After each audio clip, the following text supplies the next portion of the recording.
live from Sister Basebone Studio.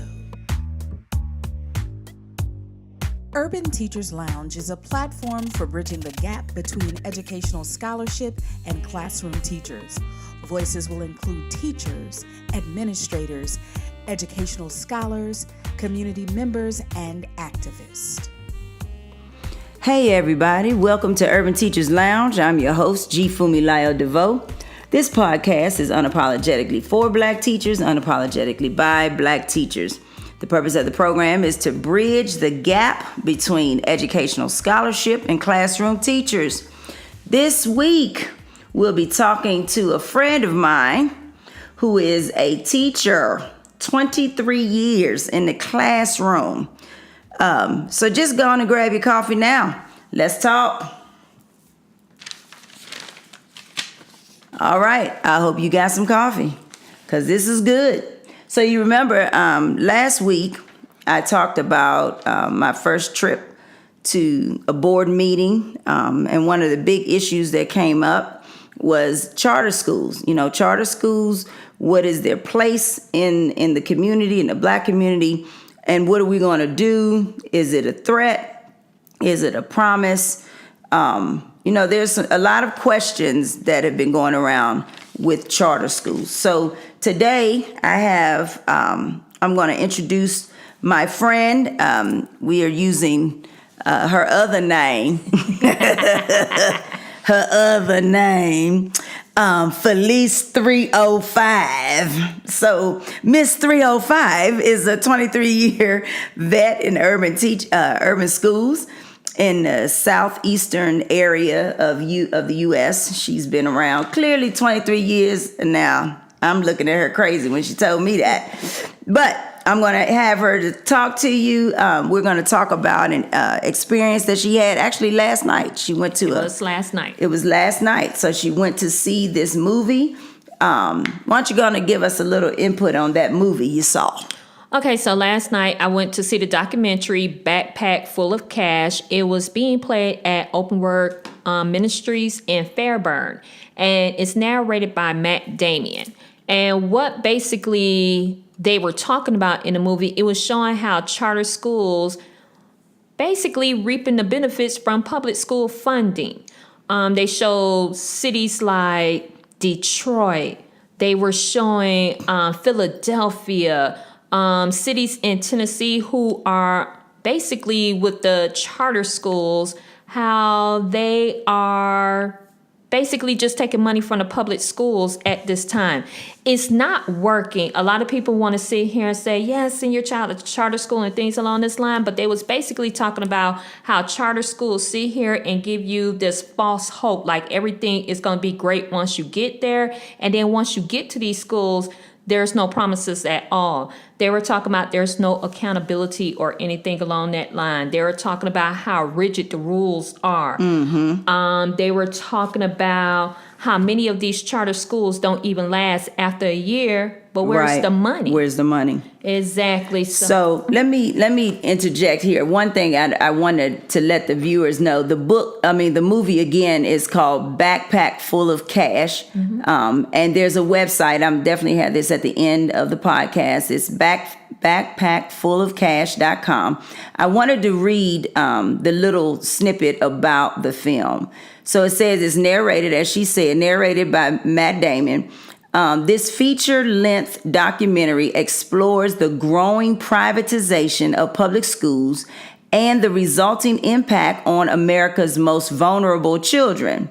Filmed in Philadelphia, New Orleans, Nashville, and other cities, Backpack Full of Cash takes viewers through a tumultuous, boy, I'm going to learn how to read while I'm trying to think at the same time, through a tumultuous 2013-14 school year, exploring the world of corporate-driven education reform, where public education, starved of resources, hangs in the balance. So as she just said, and I want her to, I have some specific questions, but one of the key things to this is the reform that's driven by corporate America and by politicians. Mm-hmm. So again, like I stated last week, where are the teachers? Where are the scholars? And I know that the work is out there. That's a rhetorical question, actually. But why aren't we having a voice? Why are we not at the table? So I invited Miss 305 because I wanted her to, one, give us some understanding about why she even chose to go to this movie. And then, I have a few questions about it. But then I also want her to kind of share her experience as a tenured teacher. I'm talking about 23 years is a long time. I'll never make it to 23 years. Yes, you will. I don't know about all that. So what I want to start with is, how did you hear about the movie and why did you attend the screening? Okay, I heard about the documentary from watching the church service online. Last week, there was the young lady. Yes, I was watching church online. Okay. There was a young lady from ALT. I can't think of her name right now. And she was just talking about the situation that's going on in APS, how they're trying to do the promise school and things along that line. And then they began to bring up charters and things along that line. That's when she was talking about, we're going to show the documentary here at the church. So what they're trying to do also, they're trying to bring the church back in too. Right. There's a lot of things that the public schools can't do. Once upon a time, the church was the forefront of everything. When you look back at our history, when you look at the civil rights movement, it was the churches that were involved. Right. Everybody was on the same page. We knew what the agenda was about. So that's what they were talking about. Why did I go? Because I'm at this state in my 23 years. I don't know if I'm going to hit 25. I don't know if I'm going to hit 24. But it's just at this point, we have to do something when it comes to public education. Our kids are suffering at this time. Yes. And we see the issues each and every day. So now, if you begin to take funding, if you begin to take these resources, the problems are going to get worse. Yes. And I think what most people do, and I understand this, you're worrying about your kids. But you have to think about it. If we're not educating all kids, those same kids going to be in your neighborhood, breaking into your cars, breaking into your homes. Right. These kids won't be productive citizens. These kids they won't be ready to work. Exactly. They won't be ready to go to school. Exactly. So those are some of the things that we definitely need to look at this point. And the thing about it that I really like about this documentary, here it is, it's 2019. This was released in 2016. Wow. So here in the state of Georgia, do your research, look at the documentary, and begin to see how charter schools did not work in other systems. Right. And they're giving you the evidence. It's objective. Yes. It's not biased at all. They're not sitting here saying that all charter schools are bad. They're just saying majority of them don't have accountability, right, and they're not surviving.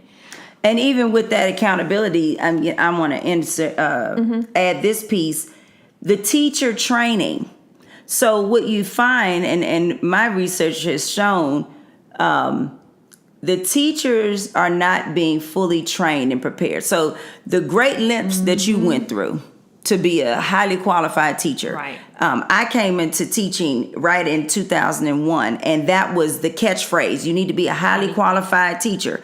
So most of the people in our age group that have been teaching 15, 20 years, we all are broke being highly qualified. Like between bachelor's degrees, double master's degrees, people have specialist degrees, people have gone back for EDDs and 1, 2, 3s.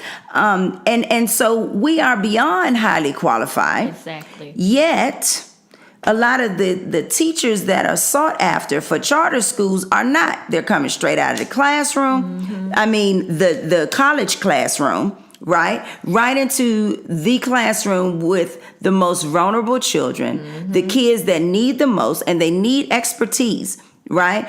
And the wisdom. And where are your senior teachers? So it's not that many. I mean, we could do your research. I can look it up. You can look it up. How many tenured teachers are going into a charter school? Exactly. One, you're not going to pay them. You're not going to pay me for being highly qualified. I worked at a charter school for a very small time, 6 months. It was too long, right? So me walking in the door, it was already a $20,000 cut. And my knees almost came from up underneath my body. Like, I was like, what? I'm sorry, what? So you're not going to attract seniority, number one. And so that leads us back to, this is a problem for our children. We now have highly qualified teachers, but we still are displacing these teachers. So that leads me back to another question that I have for you. Okay. 305. What was, from this movie, what was unexpected, or what was a surprise for you? Something that you didn't necessarily, you've known but you didn't know. Okay, now I could say the biggest surprise, and it didn't have anything to do with the movie, it was the audience members. Okay. It wasn't that many people there, but the people that were there, it was the elders. Yeah. They were there, and they're looking like, we got to do something. Right. That was one of the biggest takeaway. The movie itself, because I'm in the field, I know what's going on. It really wasn't too much of a surprise. I think I would say what was unexpected, or you could say a surprise, how much money is actually being funneled into Yes. charter schools. Yes. And some of the things that was taking place in the documentary, it was just heartbreaking. You can see once upon a time, we understand that the system was never designed for people of color. We understand that. But if you're talking about equity, because we know equality is not going to be there, but if you're talking about equity, this is not the step that we should be going. Now, one of the things that they were talking about in the movie, that the charter schools, your K-12, any type of charter schools, they always come into low performing. They come in the black neighborhood. Call it out. They always come in the black neighborhood. It's a quick fix. Yes. And because parents, and let's go back to parents. I talked about this last week. I want parents involved. But I also want parents to know the full scope of what's going on. Because if you come into a neighborhood where the schools are so-called failing, and they probably are failing, have you investigated why they're failing?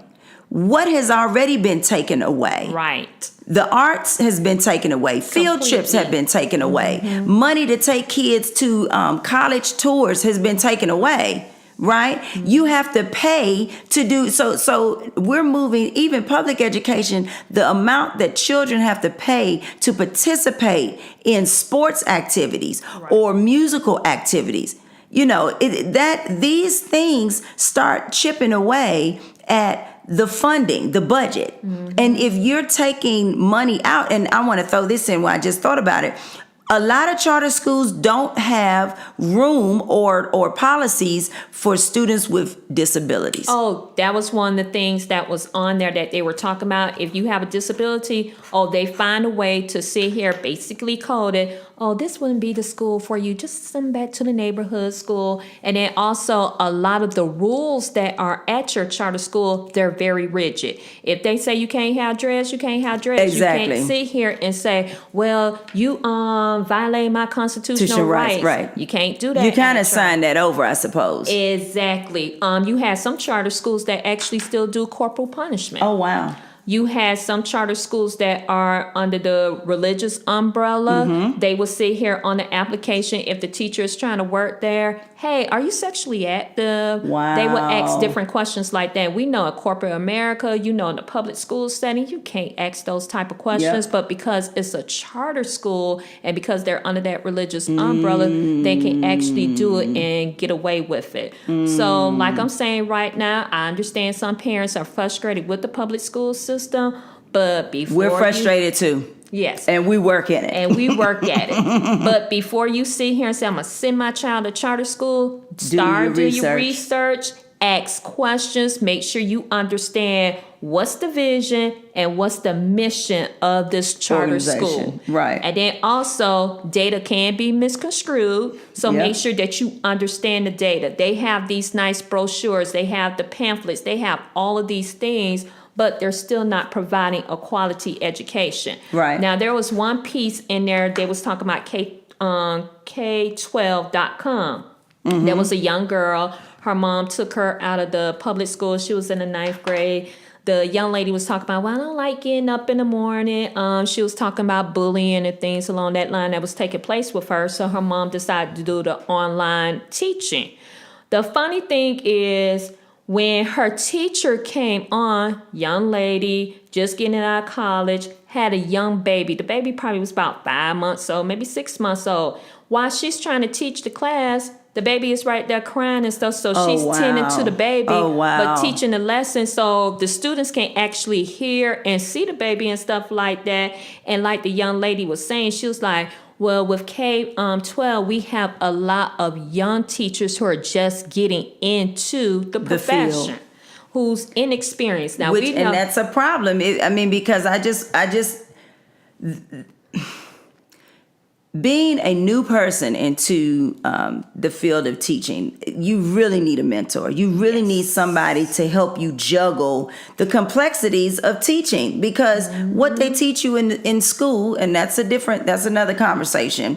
Some things you have to go through the experience in order to know how to deal with it. Right. So it takes, when I think about when I go into my classroom and whatever I'm teaching, because I've done it for so long, it's second nature. I can say, oh, did you see that happened on the news last night? Right. This is how this relates to our book, or this is how this relates to race, gender, and class.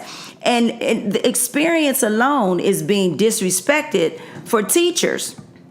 Teacher experiences are being negated and disrespected. And now we have I don't understand, even in that example, how can you have a teacher legally have her baby at work? Exactly. Like, come on. And the young lady was talking about what she noticed with the class and stuff. And one thing that they did say about the K-12 program also, these teachers have like 200 kids on the roll and stuff like that. Oh, wow. And she was just talking My about 130 is too much. Exactly. That's face to face. That's face to face. And she was talking about how they notice how easy the work is. Oh, you just do it, you submit, that's it, and you got an A. So she was just talking about the work is not even challenging at this point. Right. So like I say, it's good, and I will keep saying this to the parents, do your research. And I would tell anybody, they're going to play the documentary again. It will be played so far. This is the date that he gave. Wednesday, March 27th at 10 a.m. at Open Words Ministries in Fairburn. Okay, so I'm going to definitely add that to the end of the podcast where we can, so you all can click, and I'm going to add the link to the movie. Exactly. So I would tell anybody, go see it if you want to see it for yourself, so you can see the destruction that's taking place. And they were talking about different politicians who were behind it. And basically, a lot of these policies started under Baby Bush when he started the policy. Right. And then also it trickled down even with President Obama. We love President Obama, but that race to the top was a mess. It was a mess. It was a mess, because what's happening is this notion of free market, the notion of competition. And even when Obama, and I love Obama, but when Obama did this, he was not advised well. I don't expect him to know about education because he's a lawyer. And but then also don't forget, his kids didn't go to public education. Public schools. So they went to remember that. And that again feeds into the ideology that public schools are less than, and that justifies the reality that we can close this down. I think that, many of us have talked about our state, or not the state, the country, the Department of Education, Betsy DeVos. She was in the movie too, y'all. Oh, yeah. What was that like? Because I don't know, what was she there for except to give money?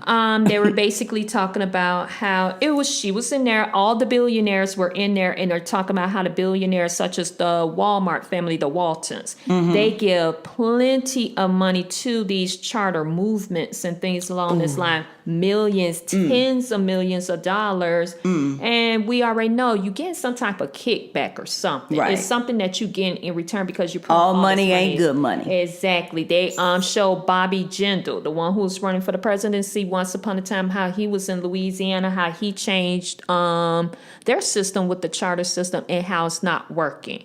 So they put all these people in, and like I said, Betsy, they was just talking about how people are just not satisfied as her being Secretary of Education at this point, and how things are just basically getting worse at this point, how money is being taken away from the public sector and it's going into the private sector. And we understand this because one of the for-profit school, Argosy College, it just closed a couple of days ago. Better yet, just closed yesterday. I didn't know that. Yes. Wow. Just closed yesterday. Wow. And these kids are trying to figure out, well, students, we won't say kids because a lot of them were older adults, and they're trying to figure out, well, what can I do? Because other schools are not taking their credits. Right. You have to start over again. So the question is, it was somebody no got paid. Yes. It's no accountability. Right. But who got that money? It was $9 million in Pell and federal grants that was not dispersed like it was supposed to be. So now these people are left wondering what I'm going to do. You have some people who have a couple classes to go. Some people just started.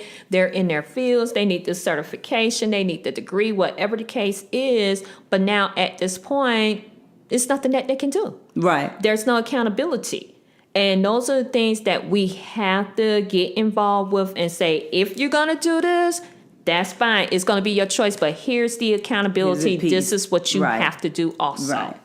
And you mentioned something. I'm sitting here looking through a paper that I was working on today. You mentioned something about this country has never been concerned about Black people's education. Mm-hmm. So even after the Emancipation Proclamation, and then we were trying to figure out what are we going to do with the Black folks now, we moved to the place of saying, well, we know we need to educate them, but how much education are we going to get? And so one thing that you said, and I'm going to have to quote from an article that I was reading, when you talked about the money and how the philanthropists, they always have money with strings attached, right? So during even this time, the price of white philanthropy. So the article that I'm referring to, I have to get you the specifics about it. I don't have it in front of me. But it's an article written by L.M. Perkins. I'll give you the information on it. I'll add it to the thing.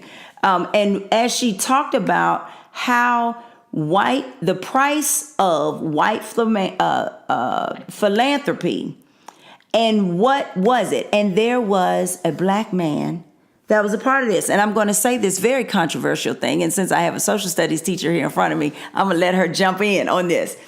Booker T. Washington.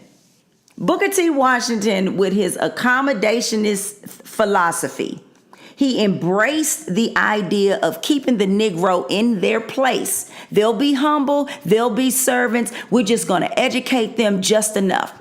What bothers me is this happened. Booker T. Washington was back in the day, right? And here it is, 2019, and we're still educating our kids the same way. So if you look at the philanthropy, yeah, you got all this money, but you have not invested in the teachers. You haven't invested in holistic programs. You haven't invested in accountability program. You haven't invested, even if you have, like, what type of evaluation system do you have? Right. So we go from extremes because you have whack evaluation system, which I'm going to leave that alone because next week I'm probably going to talk about evaluation systems. And then you go from no accountability to super accountability. Right. And we need something in the middle. But when you think about what does this look like? This neoliberalism that we're talking about, what does this look like where people have money, they go into a situation and know they're going to make more money. And they're going to pay less, right? So that's a part of when you're in a state like the great state of Georgia that is a right to fire, right to work. I always say right to fire, and you say right to work. Either way, it's the same thing. It's the same thing. At the end of the day, businessmen are benefiting by paying less. Right. So if I pay a teacher less to do a job that I didn't really care about in the first place, because you're okay with incompetent educational practices for Black children or any children of color, any marginalized child, you okay with that, and you can make money off the deal. Exactly. So I mean, just putting this in perspective, this is nothing new. It's nothing new, but how do we, I feel like it's like a double, triple, quadruple Goliath that we're fighting. So yes, while we're saying that the dominant charter school model is not a benefit for the children that they're servicing, right? What can we do? Like what is it that we can do? Until we address societal issues, you're always going to have an issue in public school. Race, gender, and class. That's all it is. Money makes the world go round. Exactly. And then we're looking at even the gentrification piece. Exactly. Follow I say this all the time, follow the bike lane. Now, some people might be mad with me saying that, but it's a fact. Where there's a bike lane, and I love to ride my bike. I used to commute to work on a bicycle every day. It was a great thing, right? I was in good shape. I looked real cute, right? But at the end of the day, what comes with that bike lane? The bike lanes are not necessarily for the people who live in the community. Exactly. Because they didn't have a bike lane for all those They didn't years. have a bike lane all this time. Now all of a sudden, you got a bike lane. So until you address those issues, homelessness, because Yes. you have to think about it. If you're Red not addressing, zoning. if you're not addressing that issue, those kids are coming to school. They're homeless. They're Right. hungry. We're not addressing hunger in America like we Right. should. It's just a lot of things that we don't address in society, and it just seeps into the hallways of the public schools. Yes. That's going to be in your charter schools too, but the charter schools are not going to deal with it all. They're just going to sit here and say, you know what? This is not a good fit. This is not a good fit. Go back to your neighborhood school. And they do Which that. they've already taken the money, which you Thank just said. you. They've already taken the money from the neighborhood school, so they have nothing to lose. They get the money and they don't have to deal with the child. Exactly. And then they come back to the public school, and the Right. public school is looking like, well, we don't have the resources, but I can't sit here and say you And can't deny come you. back. Right. You're going to come back, and we're going to do the best that we can at this time. And that's the issue of de-investment. So when you take the money and you shift it, funnel it, like you said, to these charter schools, you're also de-investing in the public schools. And at the end of the day, most charter schools are not 1,500 deep. Exactly. So you might have 150 kids in a charter school. And remember, we're only taking the best. We're only, right. You're going to take the best. You're going to take the ones who have the best test scores. It might be the ones who in a gifted program. If they have athletics, we'll take the ones with the greatest athletic abilities, the arts, things along that That's line. how they integrated white schools with Black children. Is- They took the cream of the crop.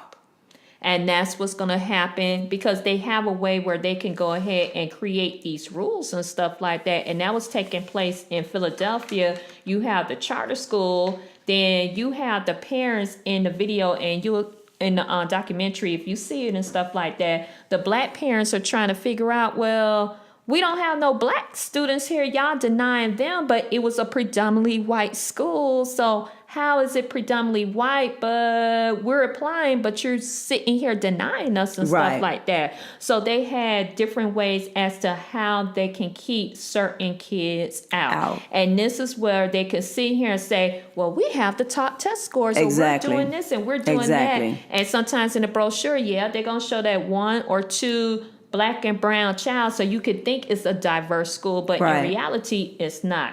And like I keep saying, you have to do Your your research. research. You have to do it for yourself. There was an incident that took place in the documentary. Are we good? There's an incident that took place in the documentary that was talking about how the resources was taken from schools in Philadelphia because the charter schools came in, they were getting the money and things along that line.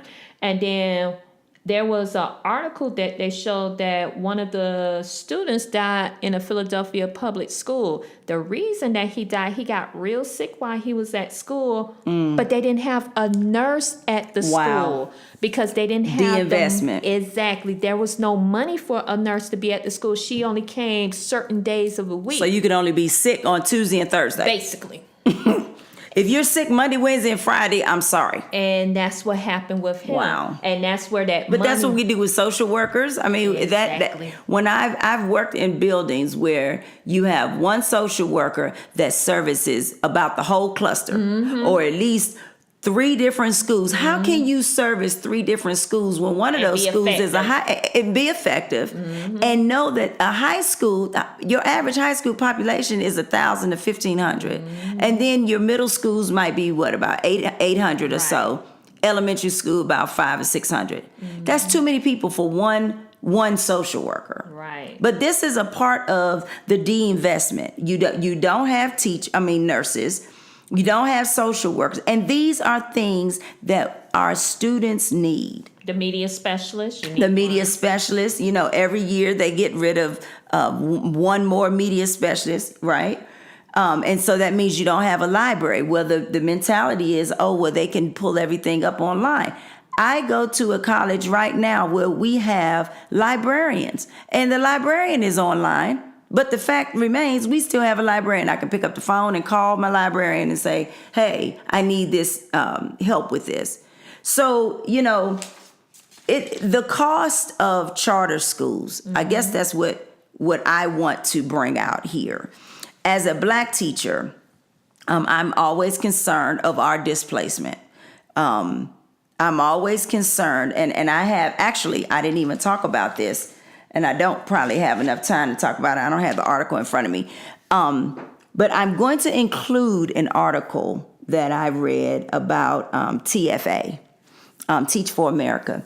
And while Teach for America looks, I've seen you rolling your eyes, so we need to have a whole nother conversation on that. Yes. While Teach for America, while Teach for America has produced a lot of people, right? They've gotten a lot of teachers or people that appear to be teachers in the classroom. They have displaced many of Black teachers. They have displaced many of students because every time TFA now funnels and feeds charter schools. And guess what? Every time you feed a charter school, the population of that school, the public school, goes down. Right? And when the population of that public school goes down, guess what? Either it's going to be closed or some teachers are going to be shifted around. Right? And so these are some additional concerns that, we cannot go with the hoopla that our public schools, yes, they need help. Yes, we have issues that need to be addressed. They can be addressed if we invested the time, if we invested money, access, if we included the community. Like you mentioned earlier, the church was involved. Right? We had organizations like the NAACP. And remember, if you look at the WIC program, basically that was started by the Black Panthers. Right. The church will sit here before the kids go to school. They'll feed them breakfast before school. But all of a sudden now the government is doing that. So a lot of the things that we were already doing in our communities, once again, get taken. Divide and take, right. And you're going to make money off of it. Right. Because somebody gets paid. When you said that, you just made me think about the government shutdown. And I remember talking to my students about this. I said, if we're shut down much longer, all this going to trickle down on a public school as well. And I don't remember where, but I feel like I read somewhere that some of the public schools were already suffering from that shutdown with the free lunch. So then the question becomes, it's a free lunch, but what is the lunch? And if the government is in control of the lunch, there's a system of how this lunch is prepared or given. Let's go back. Do charter schools have public lunch? Does charter schools have lunch? Do charter schools have busing? Well, you know what? Kind of think of it. In the documentary, they were talking about how some young ladies were accepted at a charter school. Mm-hmm. But what happened was the uniform, the cute blazer, the plaid skirt, cost $200. They don't have $200. Well, the charter school said you don't have $200. Well, you're going to have to find another place to go. Right. So, and that is not equitable. So because I can't afford the price tag, so even it's a charter school, it's a free school, but the uniform isn't free. And it's funny that you said that, because I know of a particular experience when I actually had a child in charter school. We had that same situation where there was a uniform, and the prices to make sure you get the uniform with their label and logo on it. You're talking about $80 or whatever for the shirt.